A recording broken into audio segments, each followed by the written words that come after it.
হরে কৃষ্ণ। ওম নমো ভগবতে বাসুদেবায়। ওম নমো ভগবতে বাসুদেবায়।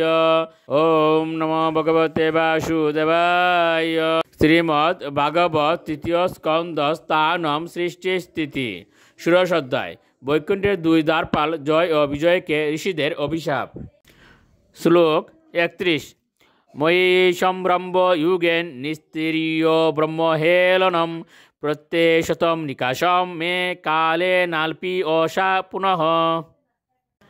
অনুবাদ: ভগবান সেই দুইজন বৈকুণ্ঠবাসী জয় এবং বিজয়কে আশ্বাস দিয়ে বললেন, ক্রোধের বশবর্তী হয়ে যুগ অনুশীলনের ফলে ব্রাহ্মণদের অবহেলা করার পাপ থেকে তোমরা মুক্ত হবে এবং অচিরেই আমার কাছে ফিরে আসবে। শ্লোক 32। দাস্তাবাদিশ্য ভগবান বিমান শ্রেণী ভূষণম সর্বাতিশয়া লক্ষ্মা জুষ্টম সম দৃষ্ণ মা বিশদ। অনুবাদ: এইভাবে ভগবান দ্বারপালদের আদেশ দিয়ে দিব্য বিমান শ্রেণী দ্বারা ভূষিত এবং সর্বোত্তম ঐশ্বর্য সম্পদে পরিপূর্ণ তার দামে তিনি প্রবেশ করলেন। শ্লোক 33। তু গিরিবান ঋষভৌ দুস্তারাদ হরিলুকত অতি শ্রীয় ব্রহ্মশাপাদ অভূতাম বিগত স্ময়ৌ।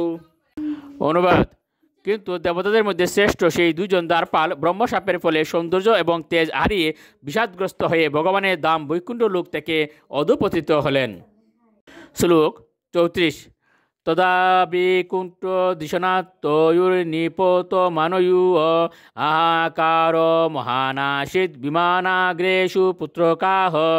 অনুবাদ: তারপর জয় এবং বিজয় যখন ভগবানের ধাম থেকে পতিত হচ্ছিলেন তখন অপূর্ব বিমানে উপবিষ্ট দেবতাদের কণ্ঠ থেকে মহা আহাকার ধ্বনি উত্থিত হয়েছিল। শ্লোক 35।